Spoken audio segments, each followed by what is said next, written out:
అందరికీ నమస్కారం. జై శ్రీరామ్. ఈరోజు పచ్చని చెట్ల మధ్య సేద తీరుతూ ప్రకృతి ఒడిలో ఆ సూర్యకిరణాలు నా శరీరాన్ని తాకుతూ ఎంతో ఆహ్లాదాన్ని అందించే ఇంత పచ్చటి వాతావరణంలో పిచ్చుకల మధ్య రామచిలుకల సౌండ్తో కోయిల స్వరాలు, అలాగే రామచిలుకల తీపి స్వరాలు, ఇంతటి మంచి వాతావరణం మనం ఎన్ని కోట్లు పెట్టినా కూడా దొరకలేనిది. 100 సంవత్సరాలు అయినా కూడా డబ్బు సంపాదించవచ్చేమో కోట్లు, కానీ మన ఆరోగ్యాన్ని మనం సంపాదించలేం. ఒకసారి ఆరోగ్యం అనేది పడిపోతే మనం 1000 కోట్లు కాదు, లక్షల కోట్లు అయినా కూడా దాన్ని తిరిగి తీసుకురానిది. కాబట్టి మనం ఆరోగ్యం అనేది మనకు రక్ష.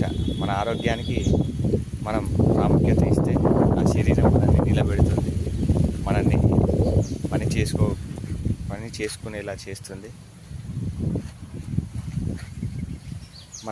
మన ఆలోచనలు కూడా మంచి మంచి ఆలోచనలతో నింపేసేయాలి. రోజు నెగిటివ్ ఆలోచనలకు దూరంగా ఉంటూ ఎప్పుడు మనం ఇలా ప్రకృతిని ఆస్వాదిస్తే ఆ మూమెంట్, ఆ థ్రిల్లింగే వేరు. మీకు ఎంత చెప్పినా కూడా నేను తక్కువే, ఎందుకంటే చెప్పలేనిది. అది ఆస్వాదిస్తే కానీ అర్థమవుతుంది. మనకు లభించే ఇంత మంచి గాలి, ఇంత మంచి ఆక్సిజన్, అలాగే ఇక్కడ చూసుకుంటే మనకు సైంటిఫిక్ రీజన్, మనం ప్రకృతిని ఆరాధిస్తాం. మనము ప్రకృతిలో ప్రతి దాంట్లో దైవత్వం చూస్తాం కాబట్టి అదే హిందుత్వం.